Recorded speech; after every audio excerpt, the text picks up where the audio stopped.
High to all. Welcome back to our YouTube channel. మనకు government of India ministry of home affairs అండర్‌లో ఉన్నటువంటి SSB సహస్ర సీమా బల్ నుంచి మనకు ఒక సూపర్ నోటిఫికేషన్ రావడం జరిగింది. మీ లైఫ్ సెట్ అయ్యే ఉద్యోగాలన్నమాట. ర్యాంక్ వచ్చేసి మనకు సబ్ ఇన్స్‌పెక్టర్ ర్యాంక్ ఉద్యోగాలు. అండ్ దీనిలో నుంచి ఎవరైతే సెలెక్ట్ అవుతారో వాళ్ళకి పర్ మంత్ 90,000కు పైగా మీకు సాలరీ అయితే వస్తుంది. అండ్ ఇంకోటి ఇవి పర్మనెంట్ ఉద్యోగాలు. ఎలాంటి టెంపరరీ గానీ, ఎలాంటి కాంట్రాక్ట్ బేసిక్ అయితే కాదు. సబ్ ఇన్స్‌పెక్టర్ అంటే తెలిసిందే కదా! మనకి ఏదైతే మనకు లోకల్‌లో ఉన్నటువంటి సబ్ ఇన్స్‌పెక్టర్ పోస్ట్ ఉందో సేమ్ అలా పోస్టే. ఇవేమంటే మనకు మిలిటరీలోననమాట. అండ్ ఇంకోటి దీనికి మేల్ అండ్ ఫీమేల్ ఇద్దరు కూడా అప్లై చేసుకోవచ్చు కాబట్టి ఎవరైనా అమ్మాయిలు ఇంట్రెస్ట్ ఉంటే గన మీరు మిలిటరీలోన అవి కూడా సబ్ ఇన్స్‌పెక్టర్ ర్యాంక్ ఉద్యోగాలు చేయాలి అనుకుంటే గన మీరు డెఫినెట్‌గా మీరు అప్లై చేసుకొని ప్రిపేర్ అయితే అవ్వండి. అండ్ ఈ వీడియోలో వచ్చేసి మీకు పూర్తి డీటెయిల్ చెప్తాను. Qualification, age limit, application fee, education qualification, selection process, important dates. కాబట్టి వీడియోని ఎండ్ వరకు చూసి మీకు ఏజ్ లిమిట్, క్వాలిఫికేషన్ ఇంట్రెస్ట్ ఉంటే డెఫినెట్‌గా మీరు అప్లై చేసుకోండి ప్రతి ఒక్కరు కూడా. ఇంకోటి ఈ నోటిఫికేషన్ వచ్చేసి ఏందంటే మనకు ఆఫ్టర్ 3 ఇయర్స్ తర్వాత రావడం జరిగింది. మనకు మళ్ళీ ఎప్పుడొస్తుందంటే గనుక మనకు ఆఫ్టర్ 2 ఇయర్స్ తర్వాత గానీ, 3 ఇయర్స్ తర్వాత గానీ మళ్ళీ వచ్చే నోటిఫికేషన్ ఉంటుంది కాబట్టి, మనం అంతవరకు వెయిట్ చేయలేము. ఒకవేళ వెయిట్ చేసినా మనకు ఒకవేళ నోటిఫికేషన్ వచ్చినా 3 ఇయర్స్ తర్వాత అప్పుడు మీకు ఏజ్ లిమిట్ ఉంటుందో ఉండదో తెలీదు. కాబట్టి మీకు ఇప్పుడు ప్రెజెంట్ ఏజ్ లిమిట్, క్వాలిఫికేషన్ ఉంటే డెఫినెట్‌గా మీరు అప్లై చేసుకొని ప్రిపేర్ అయితే అవ్వండి. అండ్ వీడియో చూస్తున్నప్పుడు ప్రతి ఒక్క స్మాల్ క్వెషన్ ఏంటంటే చాలామంది వీడియోస్‌ని చూస్తున్నారు కానీ లైక్ చేయకుండా వెళ్ళిపోతున్నారు. ప్రతి ఒక్కరికి లైక్ అయితే చేయండి బ్రదర్. మీరు లైక్ చేసినట్టు మన చాలా కొద్దిగా బూస్ట్ అప్ అయితే ఉంటుంది. అదేవిధంగా మీకు ఇటువంటి జెన్యూన్ జాబ్ అప్డేట్స్ కూడా కావాలంటే మన ఛానల్‌ని సబ్స్క్రైబ్ చేసుకొని పక్కనే బెల్ ఐకాన్ అయితే యాక్టివేషన్‌లో అయితే పెట్టుకోండి. ఇక మనకు మెయిన్‌గా టాపిక్ వెళ్ళిపోయినట్లయితే government of India ministry of home affairs అండర్‌లో ఉన్నటువంటి మనకు సహస్ర సీమా బాల మనకు సబ్ ఇన్స్‌పెక్టర్ ర్యాంక్ ఉద్యోగాల భర్తీ చేయడానికి వచ్చినటువంటి అఫీషియల్ నోటిఫికేషన్ అన్నమాట. ఇది మీరు అఫీషియల్ వెబ్‌సైట్ నుంచి డౌన్‌లోడ్ చేసుకోవచ్చు. లేదంటే మన టెలిగ్రామ్ గ్రూప్‌లో పోస్ట్ చేసి అక్కడ పిన్ చేసి పెడతాను. మీరు అక్కడి నుంచి డౌన్‌లోడ్ చేసుకోండి. ఈ నోటిఫికేషన్ ఏమేమి పోస్టులు భర్తీ చేస్తున్నారంటే సబ్ ఇన్స్‌పెక్టర్ స్టాఫ్ నర్స్ అంటారు. And sub inspector pioneer and sub inspector communications అనమాట. ఇవి వచ్చేసి మనకు గ్రూప్ బి నాన్ గజిటెడ్ మనకి ఏవైతే పోస్టులు ఉన్నాయో నాన్ మినిస్ట్రియల్ పోస్టులు ఇవి. అండ్ గవర్నమెంట్ ఆఫ్ ఇండియా అండర్‌లో ఉన్నటువంటి హోమ్ అఫేర్స్ ఉద్యోగాలు. మనకు హోమ్ అఫేర్స్ మినిస్టర్ ఎవరంటే అమిత్ షా.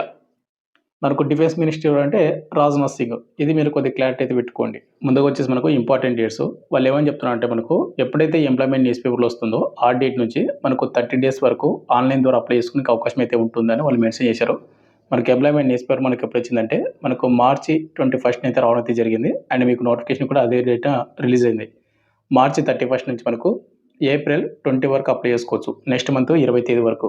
కాబట్టి ఎవరికైతే ఏజ్ లిమిట్ క్వాలిఫికేషన్ ఉంటుందో మీరు బిఫోర్ 20 ఏప్రిల్ లోపు మీరు అప్లై చేసుకొని ట్రై చేయండి. మీరు లాస్ట్ డేట్ వరకు అయితే వెయిట్ చేయొద్దండి. మనకు సర్వర్ ఇష్యూ వల్ల మనకు అప్లికేషన్ అనేది సబ్మిట్ అయితే అవ్వకపోవచ్చు. ఇక నెక్స్ట్ మనకు ముందుగా ఏజ్ లిమిట్. ఈ నోటిఫికేషన్‌కి అప్లై చేసుకోవాలంటే మనకు మినిమం ఏజ్ లిమిట్ మనకు 18 సంవత్సరాలు అయితే ఉండాలి. మాక్సిమం ఏజ్ లిమిట్ వచ్చేసి మనకు 30 ఇయర్స్ అయితే ఉండాలి. యువర్ ఈడబ్ల్యూఎస్ వరకు. ఒకవేళ ఎస్సీ, ఎస్టీ క్యాండిడేట్ వాళ్ళు అప్లై చేసుకుంటే గనుక మనకు 5 ఇయర్స్ వస్తుంది కాబట్టి 35 వరకు ఛాన్స్ ఉంటుంది.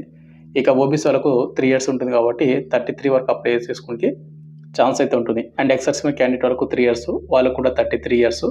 మీరు చూసుకొని మీ డిపార్ట్మెంట్ బట్టి మీరైతే అప్లై చేసుకోండి. ఇక నెక్స్ట్ మనకు వేకెన్సీ డీటెయిల్స్. అయితే ఇక్కడ మనకు ఏవైతే సబ్ ఇన్స్‌పెక్టర్ ర్యాంక్ పోస్టులే కదా! ఇవన్నీ కూడా మనకు పర్మనెంట్ ఉద్యోగాలే. మనకు ఒక్కొక్క పోస్ట్‌కి ఒక్కొక్క విధంగా అయితే మనకు మెన్షన్ చేశారు. ముందుకొచ్చేసి సబ్ ఇన్స్‌పెక్టర్ స్టాఫ్ నర్స్‌కి వచ్చేసి 10 పోస్టులు అయితే ఉన్నాయి. యూఆర్ వాళ్ళకు 7, ఓబీసీ వాళ్ళకి 1, ఎస్సీ వాళ్ళకి 1, ఎస్టీ వాళ్ళకి 1.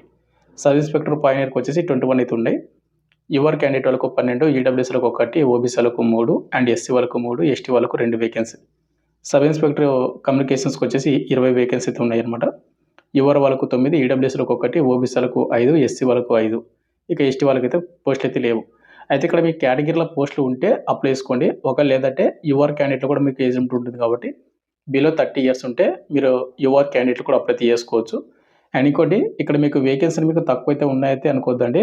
మీకు వేకెన్సీ పెరిగే ఛాన్స్ కూడా ఉంటుంది. మనకి ఎప్పుడు పిలుస్తారంటే మనకి రిక్రూట్‌మెంట్ జరిగే మిడ్ అంటే మనకి ఎగ్జామ్ అంటే ఫిజికల్ ఉంటుంది ఫస్ట్ ఆఫ్ ఆల్. ఫిజికల్ అయిపోయిన తర్వాత గనుక కండక్ట్ చేసే ఛాన్స్ ఉంటుంది. లేదంటే ఎగ్జామ్ అయిపోయిన తర్వాత మనకు ఇంక్రీజ్ చేసే ఛాన్స్ అయితే ఉంటుంది. ఈ విధంగా అనమాట. ఇక నెక్స్ట్ మనకు సాలరీ. ఈ నోటిఫికేషన్‌కి ఎవరైతే సెలెక్ట్ అవుతారో వాళ్ళకు పర్ మంత్ అన్ని అలవెన్స్ కలుపుకుంటే గనుక మనకు 90,000 పైగా మీకు సాలరీ అయితే వస్తది. దానిలో వచ్చేసి ఎటువంటి డౌట్ అయితే పెట్టుకోవద్దండి. ఇక్కడ మనం చూసుకుంటే పే స్కేల్ సబ్ ఇన్స్‌పెక్టర్ అనేది మనకు బేసిక్ పేనే. మనకు లెవెల్ 6 కింద మీకు వస్తుందన్నమాట. 35,400 నుండి 1,12,400 అయితే ఉంటుంది. మనకు 35,000 మనకు బేసిక్ పేనే ఉంటే దానిలో మనకు డేర్నెస్ అలవెన్స్ అని, రేషన్ మనీ అలవెన్స్‌లని, హౌస్ రెంట్ అలవెన్స్‌లని, ఇంకా అదర్ అలవెన్స్‌లని అన్నీ కూడా ఉంటాయన్నమాట. అన్నీ కూడా మనకు అప్లికేబులే. అన్నీ కూడా మనం కౌంట్ చేసుకుంటే అన్ని అలవెన్స్‌లు వస్తే గనక మనకు 90,000 ప్లస్ మనకు సాలరీ అయితే వస్తది. కాబట్టి మిస్ అవ్వద్దండి. ఇలాంటి నోటిఫికేషన్ మనకు ఆఫ్టర్ 3 ఇయర్స్ తర్వాత మళ్ళా వచ్చే ఛాన్స్ ఉంటుంది కాబట్టి 3 ఇయర్స్ తర్వాత మీకు రిజల్ట్ ఉంటుందా లేదా అని మనకు తెలీదు కాబట్టి ఇప్పుడు ఆపర్చునిటీ ఉంది. డెఫినెట్‌గా అప్లై చేసుకొని ట్రై చేయండి. ప్రతి ఒక్క క్యాండిడేట్ వాళ్ళు కూడా. ఈ విధంగా మనకు అప్లికేషన్ ఫీజు. ఈ నోటిఫికేషన్‌కి ఎవరైతే అప్లై చేద్దామని అనుకుంటారో వాళ్ళకి అప్లికేషన్ ఫీజు వచ్చేసి ఇక్కడ మనకు ఎవరైతే ఎస్సీ వాళ్ళు గాని, ఎస్టీ వాళ్ళు గాని, ఎక్స్ సర్వీస్‌మెన్ క్యాండిడేట్ వాళ్ళు గాని అండ్ ఫీమేల్ క్యాండిడేట్ వాళ్ళు గాని ఎలా ఉంటారు? వీళ్ళు అప్లై చేసుకోవాలంటే గన వీళ్ళకు ఎలాంటి అప్లికేషన్ ఫీజు అయితే లేదు. Zero payment. ఒకవేళ యూఆర్, ఈడబ్ల్యూఎస్, ఓబీసీ వాళ్ళు అది కూడా ఓన్లీ బాయ్స్ మాత్రమే పేమెంట్ చేసుకోవాలంటే అప్లై చేసుకోండి. ₹200 మీరు పేమెంట్ చేసుకోవాల్సి ఉంటుంది. అండ్ ఈ 200 కూడా మనకు చాలా తక్కువ కాబట్టి మీరు ట్రై చేయండి. ఇక నెక్స్ట్ మనకు how to apply. How to apply విషయానికొస్తే మీకు అప్లై చేసిన వెబ్‌సైట్ లింక్ డైరెక్ట్ మీకు లింక్ డిస్క్రిప్షన్‌లో మీకు ప్రొవైడ్ చేశాను. ఆ లింక్ క్లిక్ చేసుకొని అప్లై చేసుకోండి. అండ్ ఎవరికైతే ఇంట్రెస్ట్ ఉంటుందో అప్లికేషన్ ప్రాసెస్ వీడియో కావాలంటే గన కింద కామెంట్ చేయండి. అప్లికేషన్ ప్రాసెస్ వీడియోని మీ కామెంట్‌ని బట్టి మీ నుంచి వచ్చే రెస్పాన్స్‌ని బట్టి నేను వీడియో చేయడానికైతే ట్రై చేస్తాను. ఇక్కడ మనకు recruitment.ssb.in అనే వెబ్‌సైట్ గాని లేదా ssb.gov.in అనే వెబ్‌సైట్‌లో గాని మీరు అప్లై చేసుకోనికి అక్కడ ఛాన్స్ ఉంటుంది లింక్ అనేది. ట్రై చేయండి ఒకసారి. ఇక అదే విధంగా మనకు సెలక్షన్ ప్రాసెస్ చూసుకుంటే ఇక్కడ ఒక్క పోస్ట్‌కి మాత్రమే ఫిజికల్ టెస్ట్ ఉంటుంది. ఇక మిగతా పోస్ట్‌కి అయితే ఫిజికల్ టెస్ట్ అయితే ఉండదు. అంటే రన్నింగ్ అయితే ఉండదన్నమాట. వాటిలోని ఇక్కడ మీరు చూసుకుంటే ఎవరైతే సబ్ ఇన్స్‌పెక్టర్ స్టాఫ్ నర్స్ గాని అండ్ సబ్ ఇన్స్‌పెక్టర్ పాయినర్ ఈ పోస్ట్‌కి అప్లై చేసుకుంటే వాళ్ళకి ఎలాంటి ఫిజికల్ టెస్ట్ అయితే ఉండదు. అంటే రన్నింగ్ అయితే ఉండదు. ఒకవేళ మీరు సబ్ ఇన్స్‌పెక్టర్ కమ్యూనికేషన్స్‌కి అప్లై చేసుకుంటేనే మీకు రన్నింగ్ అయితే ఉంటుంది. మేల్ వాళ్ళకు, ఫీమేల్ వాళ్ళకు. ఇక్కడ మనకు ముందుగా 1.6 కిలోమీటర్స్ రన్నింగ్‌ని 6 నిమిషాల 30 సెకండ్స్‌లో కంప్లీట్ చేసుకోవాలి మేల్ వాళ్ళు. ఒకవేళ అమ్మాయిలైతే గన 800 మీటర్స్ రన్నింగ్‌ని 4 నిమిషాల్లో కంప్లీట్ చేసుకోవాలి. సబ్ ఇన్స్‌పెక్టర్ కమ్యూనికేషన్స్ ఈ పోస్ట్‌కి. ఇక నెక్స్ట్ మనకు ఫిజికల్ స్టాండర్డ్ టెస్ట్ అయితే కండక్ట్ చేస్తారు. అంటే హైట్, చెస్ట్, వెయిట్ అయితే చెక్ చేస్తారన్నమాట. ఇక్కడ మనకు పోస్ట్ వైస్‌గా మనకు హైట్ అయితే ఉంటుంది. ముందుగా ఇక్కడ మనకు సబ్ ఇన్స్‌పెక్టర్ పాయినర్ అండ్ కమ్యూనికేషన్స్ ఈ 2 పోస్టులకు వచ్చేసి మేల్ వాళ్ళ హైట్ 170 సెంటీమీటర్లు అయితే ఉండాలి. ఫీమేల్ వాళ్ళు 157 సెంటీమీటర్లు అయితే ఉండాలి. చెస్ట్ విషయానికి వస్తే నార్మల్‌గా ఉన్నప్పుడు 80, బ్రీతింగ్ తీసుకుంటే 85 అయితే ఉండాలి. ఇది ఓన్లీ మేల్ వాళ్ళకి మాత్రమే. ఒకవేళ ఎస్టీ క్యాండిడేట్ వాళ్ళు ఎవరైనా అప్లై చేసుకోవాలంటే ఈ 2 ట్రేడ్స్‌కి మేల్ వాళ్ళు 162.5 సెంటీమీటర్లు. అదేవిధంగా ఎస్టీ ఫీమేల్ వాళ్ళు 150 సెంటీమీటర్లు ఉంటే హైట్ సరిపోతది. ఇక చెస్ట్ నార్మల్ 76, బ్రీతింగ్ తీసుకుంటే గనక 5 సెంటీమీటర్ ఎక్స్‌టెన్షన్ అవ్వాలి. ఇక మిగతా ట్రేడ్ ఉంది కదా! ఇంకొక పోస్ట్ అనేది స్టాఫ్ నర్స్ అనేది. ఈ పోస్ట్‌కి ఎవరైనా అప్లై చేసుకోవాలంటే మేల్ వాళ్ళు 165 సెంటీమీటర్లు, గర్ల్స్ వచ్చేసి 155 సెంటీమీటర్లు ఉంటే సరిపోతది. చెస్ట్ నార్మల్ 75, బ్రీతింగ్ తీసుకుంటే 80 సెంటీమీటర్లు. ఇది ఓన్లీ బాయ్స్ మాత్రమే. ఇక నెక్స్ట్ ఎవరైతే హైటు, రన్నింగ్ అన్ని కంప్లీట్ చేసుకున్న తర్వాత మీకు రిటన్ టెస్ట్ అయితే కండక్ట్ చేస్తారు. ఈ రిటన్ టెస్ట్ అనేది మీకు అన్ని పోస్టులకు ఒకటే విధంగా అయితే ఉంటుంది. మనకు 3 అవర్స్ అయితే మనకి ఎగ్జామ్ టైమింగ్ ఉంటుంది. 150 మార్కులకు 150 మల్టిపుల్ చాయిస్ క్వెషన్ అయితే వస్తాయి. ఆబ్జెక్టివ్ టైప్‌లో. జనరల్ నాలెడ్జ్ నుంచి, మ్యాథమెటిక్స్ నుంచి, రీజనింగు, అదేవిధంగా general English and general Hindi నుంచి వస్తాయి. ఇక్కడ మీరు చూసుకోండి ముందుగా పార్ట్ 1 50 మార్కులకు general knowledge, mathematics, reasoning, general English నుంచి. పార్ట్ 2 వచ్చేసి మనకు 100 మార్క్స్‌కు టెక్నికల్ సబ్జెక్ట్ నుంచి అయితే రావడం అయితే జరుగుతుంది. ఇక్కడ మీకు క్వాలిఫై మార్కులు కూడా మీరు చూసుకోవచ్చు. ఇది అయిపోయిన తర్వాత మీకేందంటే మనకు down verification and medical list conduct చేసి ఫైనల్ మెరిట్ లిస్ట్ అయితే రిలీజ్ చేస్తారు. ఈ ఫైనల్ మెరిట్ లిస్ట్‌లో మీ పేరేందంటే మీకు ఉద్యోగం అనేది ఇవ్వడం అయితే జరుగుతుంది. మనకు సెంట్రల్ గవర్నమెంట్‌లో మీకు సబ్ ఇన్స్‌పెక్టర్ ఉద్యోగాలు. ఫైనల్‌గా మనకు ఎడ్యుకేషన్ క్వాలిఫికేషన్ చూసుకుంటే ఇక్కడ మనకు 12థ్ క్లాస్‌తో కూడా మనకు మెన్షన్ చేశాడు గానీ, ఇది క్వాలిఫికేషన్ చాలా తక్కువ మందికి మాత్రమే ఉంటుంది.